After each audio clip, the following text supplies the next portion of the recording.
ನಮಸ್ಕಾರ. ಓಂ ನಮಃ ಶಿವಾಯ. ಮಹಾಶಿವರಾತ್ರಿ ಬಂದಿದೆ.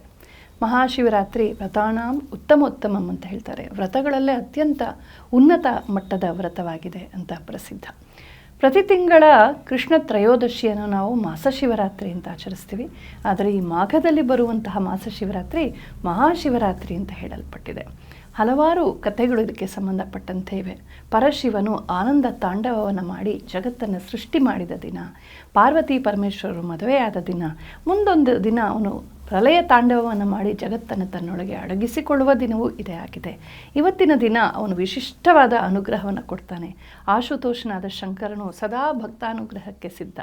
ಅದರಲ್ಲೂ ಶಿವರಾತ್ರಿ ಎಂದು ಇಡೀ ವರ್ಷದಲ್ಲಿ ಯಾವ ದಿನ ಯಾವ ವ್ರತವನ್ನೂ ಮಾಡದೇ ಇರೋರು ಇವತ್ತೊಂದು ದಿನ ಉಪವಾಸ, ಜಾಗರಣೆ ಮತ್ತು ಓಂ ನಮಃ ಶಿವಾಯ ಮಂತ್ರೋಚ್ಚಾರ, ಬಿಲ್ವಾರ್ಚನೆ, ದಾನ ಧರ್ಮಗಳನ್ನು ಮಾಡಿದ್ರೆ ಆ ಇಡೀ ಸಂವತ್ಸರದ ಎಲ್ಲ ವ್ರತಗಳ ಫಲಗಳು ಸೇರಿ ಸಿಕ್ಕತ್ವೆ ಅಂತ ನಮ್ಮ ಹಿರಿಯರು ಹೇಳ್ತಾರೆ. ಅಂತ ಪ್ರಶಸ್ತವಾದ ಮಹಾಶಿವರಾತ್ರಿ ಬಂದಿದೆ. ಜೀವನ ಅಂದರೆ ಬರೀ ತಿನ್ನೋದು, ಕುಡಿಯೋದು, ಕೊಂಡ್ಕೊಳ್ಳೋದು, ಹೋರ್ಡಿಂಗ್, ಸೇರಿಸ್ಕೊಳ್ಳೋದು ಇದೇ ಅಲ್ಲ. ನಮಗೆ ತ್ಯಾಗದಲ್ಲಿ, ಶಾಂತಿಯಲ್ಲಿ, ಸಾತ್ವಿಕತೆಯಲ್ಲಿ ತುಂಬ ಆನಂದ ಇದೆ. ಅದು ಹೆಚ್ಚಿನ ಮಟ್ಟದ ಆನಂದ, ಹೆಚ್ಚಿನ ಗುಣಮಟ್ಟದ ಆನಂದ. ಅಂಥ ಆನಂದವನ್ನು ನಾವು ಅನುಭವಿಸಲೆಂದಲೇ ಈ ವ್ರತಗಳೆಲ್ಲ ಇರುವಂಥದ್ದು. ವೃಣುತೆ ಇತಿ ವ್ರತಂ ಅಂತಂದರೆ ನಾವೇ ವಾಲಂಟರಿಯಾಗಿ ಇಷ್ಟಪಟ್ಟು ಮಾಡುವಂಥ ಕೆಲವು ಶಿಸ್ತುಗಳು.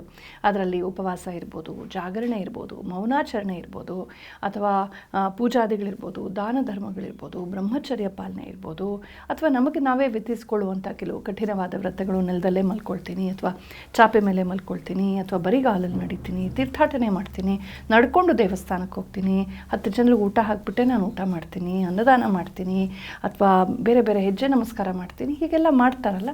ಹೀಗೆ ನಾನಾ ವ್ರತಗಳಿವೆ. ಕೆಲವು ಶಾಸ್ತ್ರ ನಿರ್ದಿಷ್ಟವಾದ, ಕೆಲವು ಜನರೇ ತಮ್ಮ ಭಕ್ತಿಯಿಂದ ಕಲ್ಪಿಸಿಕೊಳ್ಳುವಂಥದ್ದು. ಹೀಗೆ ಹಲವಾರು ವ್ರತಗಳಿಗೆ ಇದು ಸುಂದರವಾದ ವೇದಿಕೆಯಾಗಿದೆ ಮಹಾಶಿವರಾತ್ರಿ. ಮಹಾಶಿವರಾತ್ರಿ ಬೆಳಗ್ಗೆ ಪ್ರಾತಃ ಕಾಲ ಸೂರ್ಯೋದಯದೊಂದಿಗೆ ಶುರುವಾಗುತ್ತೆ. ಮರುದಿನ ಸೂರ್ಯೋದಯದವರೆಗೂ ನಾವು ಮಾಡುವಂತಹ ವ್ರತವನ್ನೇ ಮಹಾಶಿವರಾತ್ರಿ ವ್ರತ ಅಂತ ಹೇಳ್ತಾರೆ. ಬೆಳಗ್ಗೆ ಸೂರ್ಯೋದಯಕ್ಕಿಂತ ಮುಂಚೆ ಎದ್ದು ಅರುಣೋದಯದಲ್ಲಿ, ಅಂದರೆ ಸೂರ್ಯೋದಯಕ್ಕಿಂತ ಮುಂಚೆ ಬೆಳಕು ಶುರುವಾಗುತ್ತಲ್ಲ, ಕೆಂಬಣ್ಣ ಬರುತ್ತಲ್ಲ ಪೂರ್ವದ ದಿಕ್ಕಿನಲ್ಲಿ, ಅದನ್ನು ಅರುಣೋದಯ ಕಾಲ ಅಂತ ಹೇಳ್ತಾರೆ. ತತ್ಪೂರ್ವದಲ್ಲಿ ಅಂದರೆ ಸೂರ್ಯೋದಯಕ್ಕಿಂತ 1 ಗಂಟೆ 48 ನಿಮಿಷ ಹಿಂದಕ್ಕೆ ಹೋದರೆ ಅದಷ್ಟು ಕಾಲವನ್ನು ಬ್ರಾಹ್ಮಿ ಮುಹೂರ್ತ, ಸ್ವಾರಸ್ಯ ಮುಹೂರ್ತ, ಬ್ರಹ್ಮ ಮುಹೂರ್ತ, ಶ್ರೀ ಮುಹೂರ್ತ ಅಂತೆಲ್ಲ ಕರೀತಾರೆ. ಆ ಕಾಲದಲ್ಲಿ ಎದ್ದು ನಾವು ಸ್ನಾತರಾಗಿ, ಅಥವಾ ಮನೆಯ ಕೆಲಸ ಏನೇನಿದೆ ಅದೆಲ್ಲ ಮುಗಿಸಿ ಸ್ನಾತರಾಗಿ ನಾವು ಶುಚಿರ್ಭೂತರಾಗಿ ಉದಯೋನ್ಮುಖ ಸೂರ್ಯನನ್ನು ಕಂಡು ಪ್ರಾತಃ ಸಂಧ್ಯಾವಂದನಾದಿ, ಸೂರ್ಯ ನಮಸ್ಕಾರಾದಿ ವಿಧಿಗಳನ್ನು ಪೂರೈಸಿ ಶಿವನ ಪೂಜೆಗೆ ಕೂತ್ಕೋಬೇಕಾಗತ್ತೆ. ನಮ್ಮ ಕುಲಧರ್ಮಕ್ಕೆ ಅನುಗುಣವಾಗಿ ನಾವು ಶಿವನ ಪೂಜೆ ಮಾಡ್ಬೋದು. ಹೀಗೆ ಮಾಡಿದ್ರೆ ತಪ್ಪ, ಹಾಗೆ ಮಾಡ್ಬೋದಾ, ಇವ್ರು ಹಂಗೆ ಮಾಡ್ತಾರಲ್ಲ, ಇವ್ರು ಹಿಂಗೆ ಮಾಡ್ತಾರಲ್ಲ ಅನ್ನುವ ಗೊಂದಲ ನಮ್ಮನ್ನು ಕಾಡುತ್ತೆ. ಆ ಗೊಂದಲಕ್ಕೆ ಕಾರಣವೇ ಇಲ್ಲ. ಯಾಕೆ? ಯೇ ಯಥಾಮಾಂ ಪ್ರಪದ್ಯಂತೆ ತಾಂ ತಥೈವ ಭಜಾಮ್ಯಹಂ ಅಂತ ಶ್ರೀಕೃಷ್ಣ ಹೇಳಿದ ಹಾಗೆ, ಭಕ್ತರು ಯಾವ ಮಾರ್ಗದಲ್ಲಿ ತಮ್ಮ ಕಡೆ ಅವನನ್ನು ಉಪಾಸನೆ ಮಾಡ್ತಾರೋ ಆ ಮಾರ್ಗದಲ್ಲೇ ಒಲಿತಾನೆ. ಹಾಗಾಗಿ ನಾವು ಯಾವ ಪ್ರದೇಶದಲ್ಲಿ, ಕರ್ನಾಟಕದಲ್ಲೋ, ತಮಿಳುನಾಡಲ್ಲೋ, ಆಂಧ್ರದಲ್ಲೋ ಎಲ್ಲಿ ಹುಟ್ಟಿದ್ದೀವೋ, ಅದರಲ್ಲಿ ಯಾವ ಜಿಲ್ಲೆಯಲ್ಲಿ ಹುಟ್ಟಿದ್ದೀವೋ, ಅಲ್ಲಿ ಯಾವ ಕುಲವರ್ಣಗಳಲ್ಲಿ ಹುಟ್ಟಿದ್ದೀವೋ, ನಮ್ಮ ಅಜ್ಜಿ ತಾತ, ನಮ್ಮ ಪೂರ್ವಜರು ಸಂತೋಷವಾಗಿ ಪ್ರೀತಿಯಿಂದ ನಮಗೆ ಕಲಿಸಿದಂಥ ರೀತಿಯಲ್ಲಿ ನಾವು ವ್ರತವನ್ನು ಆಚರಿಸೋಣ.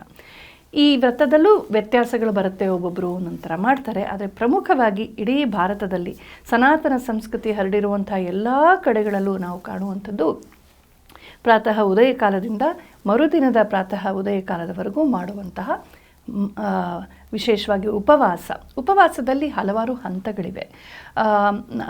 ಪೂರ್ಣವಾದ ಊಟ ಮಾಡದೆ ಏನಾದರೂ ತಿಂಡಿ ತಿಂದ್ಕೊಂಡು ಮಾಡುವಂಥ ಉಪವಾಸ ಉಂಟು.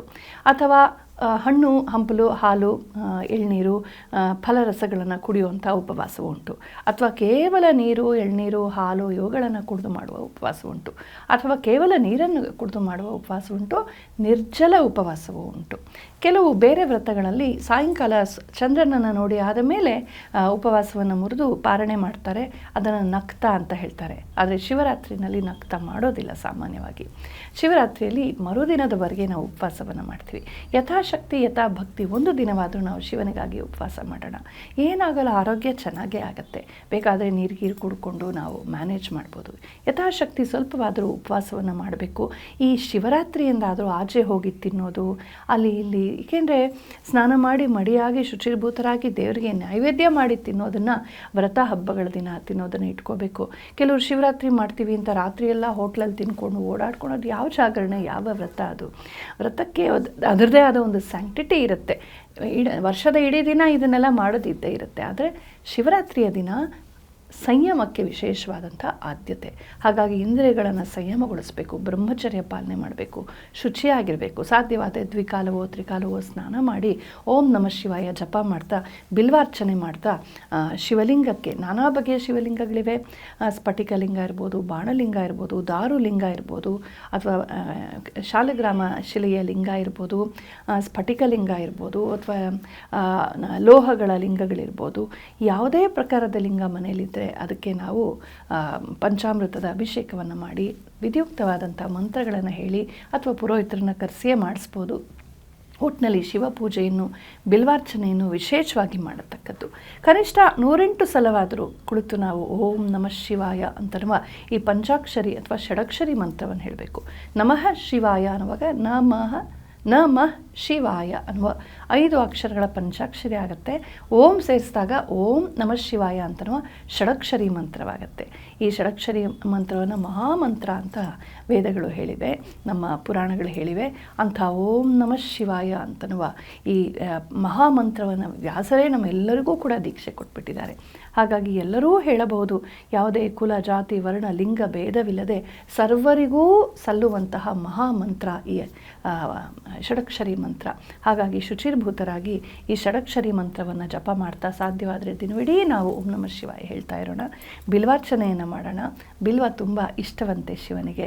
3 ದಳ ಇರುತ್ತೆ. ಬ್ರಹ್ಮ ವಿಷ್ಣು ಮಹೇಶ್ವರಾತ್ಮಕನಾದ ಶಿವನು ಬಿಲ್ವ ಪ್ರಿಯನಾಗಿ ಅದನ್ನು ಸ್ವೀಕರಿಸ್ತಾನೆ. ಅಂದರೆ ಸೃಷ್ಟಿ ಸ್ಥಿತಿ ಲಯ 3 ಕೂಡ ಮಾಡುವ ಒಂದೇ ಪರಮಾತ್ಮನೇ ಆಗಿದ್ದಾನೆ ಅವನು ಅಂತನ್ನುವುದರ ಸಂಕೇತವಾಗಿ ಬಿಲ್ವಕ್ಕೆ 3 ದಳಗಳಿವೆ. ಅಂತಹ ಬಿಲ್ವಾರ್ಚನೆಯನ್ನು ಮಾಡುವಂಥದ್ದುಂಟು. ಹಾಗೆ ಸಾಯಂಕಾಲ ಸೂರ್ಯಾಸ್ತದ ನಂತರ ಪ್ರದೋಷ ಕಾಲದಲ್ಲಿ ವಿಶೇಷವಾಗಿ, ಈ ಪ್ರದೋಷ ಕಾಲ ಅನ್ನೋದು ಪ್ರತಿದಿನವೂ ಕೂಡ ಸೂರ್ಯಾಸ್ತದ ವೇಳೆಯಲ್ಲಿ ಭೋಗಕ್ಕೆ ಅದು ನಿಷಿದ್ಧ. ಆ ಟೈಮಲ್ಲಿ ಏನು ತಿನ್ನಬಾರ್ದು, ಕುಡಿಬಾರ್ದು, ಮಲಗಬಾರ್ದು, ಸ್ತ್ರೀ ಭೋಗದಲ್ಲಿ ತೊಡಗಬಾರ್ದು. ಆ ಕಾಲದಲ್ಲಿ ವಿದ್ಯಾಭ್ಯಾಸವೋ ಗೀತ ನೃತ್ಯಗಳಲ್ಲೋ ಅಥವಾ ಸುಮ್ಮನೆ ಎಲ್ಲರ ಜೊತೆ ಮಾತಾಡ್ಕೊಂಡು ಓಡಾಡ್ಕೊಂಡು ದೇವಸ್ಥಾನಕ್ಕೆ ಹೋಗೋದು, ಹರಿಕತೆ ಕೇಳೋದು, ಕಥಾ ಕಾಲಕ್ಷೇಪಗಳಲ್ಲಿ ಭಾಗವಹಿಸೋದು, ಅಧ್ಯಯನ ಮಾಡೋದು, ಚರ್ಚೆ ಮಾಡೋದು, ಈ ರೀತಿ ಕಳೆಯಬೇಕು ಪ್ರದೋಷ ಕಾಲವನ್ನು ಅಂತ ಹೇಳ್ತಾರೆ. ಅದರಲ್ಲೂ ಮಹಾಶಿವರಾತ್ರಿ ಅಂಥ ದಿನ ನಾವು ಈ ಪ್ರದೋಷ ಸಮಯವನ್ನು ಪಾನಿಪುರಿ ತಿನ್ಕೊಂಡು ಬೀದಿಗಳು ಓಡಾಡಿಕೊಂಡು ಡೇಟಿಂಗು ಇದನ್ನೆಲ್ಲ ಮಾಡದೆ ಇವತ್ತೊಂದು ದಿನವಾದರೂ ಪವಿತ್ರವಾಗಿ ಶುದ್ಧರಾಗಿರೋಣ.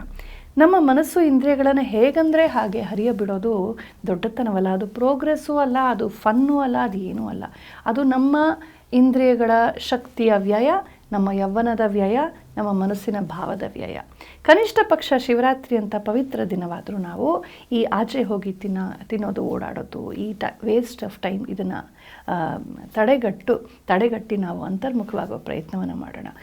ಶಿವರಾತ್ರಿಯ ರಾತ್ರಿ ಆದರೂ ನಾವು ಹೀಗೆ ಶುದ್ಧವಾದ ಆಹಾರವನ್ನು ಅಥವಾ ಆಹಾರವನ್ನೇ ತಿನ್ನದೆ ಆವತ್ತು ಹರಿಕತೆ, ದೇವಸ್ಥಾನಗಳು, ಯಕ್ಷಗಾನ, ಗೀತ ನೃತ್ಯ, ನಾಟಕಗಳ ಮೂಲಕ ಆ ಪರಶಿವನ ಕಥೆಗಳನ್ನೇ ಅಲ್ಲಿ ನಿರೂಪಿಸಲಾಗುತ್ತೆ.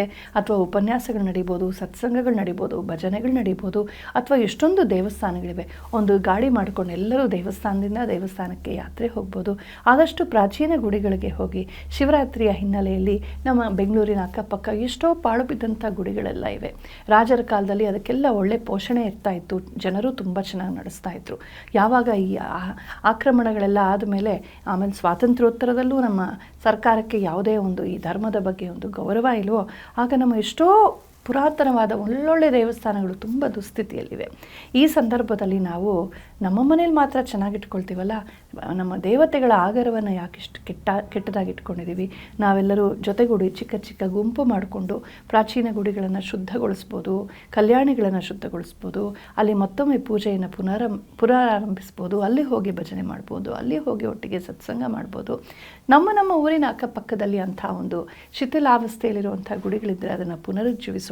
ಶಾಸ್ತ್ರಗಳು ಹೇಳುತ್ತವೆ, 100 ಅಶ್ವಮೇಧ ಯಾಗಗಳ ಫಲವು ನಿನಗೆ ಪಾಳು ಬಿದ್ದ ಗುಡಿಯನ್ನು ಜೀರ್ಣೋದ್ಧಾರ ಮಾಡೋದ್ರ ಮೂಲಕ ಸಿಕ್ಕತ್ತೆ ಅಂಥ ಕೆಲಸ ಮಾಡೋಣ. ಹೊಸ ಗುಡಿಗಳು ಕಟ್ಟೋದಲ್ಲ, ಇರುವ ಹಳೆ ಗುಡಿಗಳನ್ನು, ಹಳೆ ಆಲಯಗಳನ್ನು, ಹಳೆಯ ಕಲ್ಯಾಣಿಗಳನ್ನು ಇದನ್ನೆಲ್ಲ ನಾವು ಚೆನ್ನಾಗಿ ಮಾಡೋದು ತುಂಬ ಮುಖ್ಯ. ಪರಮಾತ್ಮ ನೋಡ್ತಾ ಇರ್ತಾನೆ. ನಾವು ಧರ್ಮನಿಷ್ಠರಾದರೆ ನಮಗೆ ಒಲಿತಾನೆ. ಶಿವನಿಗೂ ನಮಗೂ ಮಧ್ಯದಲ್ಲಿ ನಂದಿ ಇರುತ್ತೆ. ಯಾಕೆ? ನಂದಿ ವೃಷಭ ಧರ್ಮದ ಸಂಕೇತ. ನಂದಿಯ ಹಿಂದೆಯಿಂದಲೇ ಶಿವನ ನೋಡಬೇಕು ಅಂತ ಒಂದು ರೂಲ್ ಇದೆ. ಆ ನಂದಿಯ ಕಿವಿ ಹತ್ರ ಹೋಗ್ಬಿಟ್ಟು ನಂಗೆ ಇದು ಕೊಡು, ಅದು ಕೊಡು, ಅದು ಕೊಡು, ಇದು ಕೊಡು ಅಂತ ಕೇಳಕ್ಕೆ ಹೊಟ್ಬಿಡ್ತೀವಿ. ಅದಲ್ಲ ನ್ಯಾಯವಾಗಿರುವಂಥದ್ದು. ನಂದಿ ಧರ್ಮದ ಸಂಕೇತ. ನನ್ನಲ್ಲಿ ಧರ್ಮವಿದೆಪ್ಪ ಅಂತ ಹೇಳ್ಕೊಳ್ಳುವಂಥ ಧೈರ್ಯ ನಮಗಿರಬೇಕು. ಶಿವನನ್ನು ನೋಡೋ ಮುಂಚೆ ನಮ್ಮಲ್ಲಿ ಧರ್ಮವಿರಬೇಕು ಅನ್ನೋ ಒಂದು ಸಂಕೇತ. ಹಾಗಾಗಿ ನಾವು ಏನಕ್ಕೇನ ಪ್ರಕಾರೇಣ ತಂದೆ ತಾಯಂದಿರ ಸೇವೆ ಇರ್ಬೋದು, ದೇವಸ್ಥಾನಗಳಲ್ಲಿ ಎಲ್ಲ ಕಡೆ ವಿಶೇಷ ಉತ್ಸವಗಳು ನಡೀತಾ ಇರುತ್ತೆ. ಲೇಟಾಗಿ ಹೋಗಿ ಪ್ರಸಾದ ತೊಗೊಂಡು ಓಡಿ ಬಂದುಬಿಡೋದಲ್ಲ, ಎಲ್ರಿಗಿಂತ ಮುಂಚೆ ಹೋಗಿ ತೋರಣ ಕಟ್ಟಬೇಕು, ಜಮಖಾನ ಹಾಸಬೇಕು, ಯಾವುದೋ ಸೇವೆ ಮಾಡಬೇಕು, ಕ್ಲೀನಿಂಗ್ ಮಾಡಬೇಕು, ಪ್ರಸಾದ ಹಂಚಬೇಕು. ಎಷ್ಟು ಬಗೆಯ ಕೈಂಕರ್ಯಗಳನ್ನು ನಾವು ಮಾಡ್ಬೋದು ದೇವಸ್ಥಾನಗಳಲ್ಲಿ, ಮಠ ಮಂದಿರಗಳಲ್ಲಿ, ಜಾತ್ರೆಗಳಲ್ಲಿ, ಉತ್ಸವಗಳಲ್ಲಿ. ಅದನ್ನೆಲ್ಲ ಮಾಡಬೇಕು. ಅದೇ ಧರ್ಮ. ಅದನ್ನೆಲ್ಲ ಮಾಡಿದಾಗಲೇ ನಾವು ಸಂಘಟಿತರಾಗೋದು.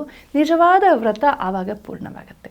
ಹಾಗಾಗಿ ಮನೆಯಲ್ಲಿ ನಾವು ಶುಚಿರ್ಭೂತರಾಗಿ ಮಾಡುವ ಉಪಾಸನೆ, ಪೂಜೆ, ಜಪತಪ್ಪಗಳು ಮತ್ತು ಉಪವಾಸಾದಿಗಳ ಜೊತೆಗೆ ಬ್ರಹ್ಮಚರ್ಯ ಪಾಲನೆ, ಮನಸ್ಸನ್ನು ಶುದ್ಧವಾಗಿಟ್ಕೊಳ್ಳುವಂಥದ್ದು, ಕಾಡು ಹರಟೆಗೆ ಅವಕಾಶ ಕೊಡದೇ ಇರುವಂಥದ್ದು, ಸಾಧ್ಯವಾದರೆ ಸಂಪೂರ್ಣ ಮೌನ ಮಾಡುವಂಥದ್ದು. ಹೀಗೆ ಮಾಡುವುದಲ್ಲದೆ ಸಾಮಾಜಿಕವಾಗಿ ಚಟುವಟಿಕೆಗಳಲ್ಲಿ, ಗೀತನೃತ್ಯ, ವಾದ್ಯ ವಿನೋದಗಳಲ್ಲಿ, ಹರಿಕತೆ, ಯಕ್ಷಗಾನಾದಿಗಳಲ್ಲಿ ತೊಡಗುವಂಥದ್ದು, ಅಲ್ಲೆಲ್ಲ ಹೋಗಿ ನಾವು ಸೇವೆ ಮಾಡುವಂಥದ್ದು, ಕೈಂಕರ್ಯ ಮಾಡುವಂಥದ್ದು. ಇದನ್ನೆಲ್ಲ ಮಾಡುವಾಗ ಪರಮಾತ್ಮ ನಮಗೆ ಒಳಗಡೆಯಿಂದ ಒಲಿತಾನೆ. ಇದೆಲ್ಲ ಮಾಡೋದ್ರಲ್ಲಿ ಎಷ್ಟು ಸಂತೋಷ ಇದೆ ಅನ್ನೋದನ್ನು ಮಾಡಿದಾಗ ಮಾತ್ರ ನಮಗೆ ಅರ್ಥವಾಗುತ್ತೆ. ಇಂಥ ಹಬ್ಬಗಳ ವೇದಿಕೆ ಇರೋದೇ ನಮ್ಮನ್ನು ನಮ್ಮ ಸ್ವಾರ್ಥದ ಕೂಪದಿಂದ, ಭೋಗದ ಕೂಪದಿಂದ, ಜಾಡ್ಯದ ಸೋಮಾರಿತನದ ಒಂದು ಕೂಪದಿಂದ ಆಚೆ ತೆಗೆದು ವಿಶಾಲವಾದ ಅರ್ಥದಲ್ಲಿ ಜಗತ್ತನ್ನು ನೋಡಬೇಕು. ಎಲ್ಲರಿಗೂ ನಾವು ಸಲ್ಲಬೇಕು, ಎಲ್ಲರಿಗೂ ಸೇವೆ ಮಾಡಬೇಕು, ಪರಮಾತ್ಮನ ಧ್ಯಾನ ಮಾಡಬೇಕು.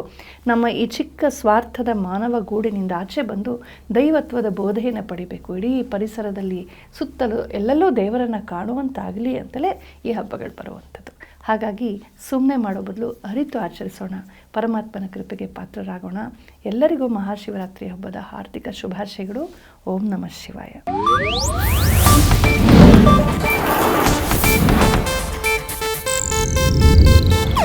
ಇದು ಏಷ್ಯಾನೆಟ್ ನ್ಯೂಸ್ ನೆಟ್ವರ್ಕ್ ಪ್ರಸ್ತುತಿ.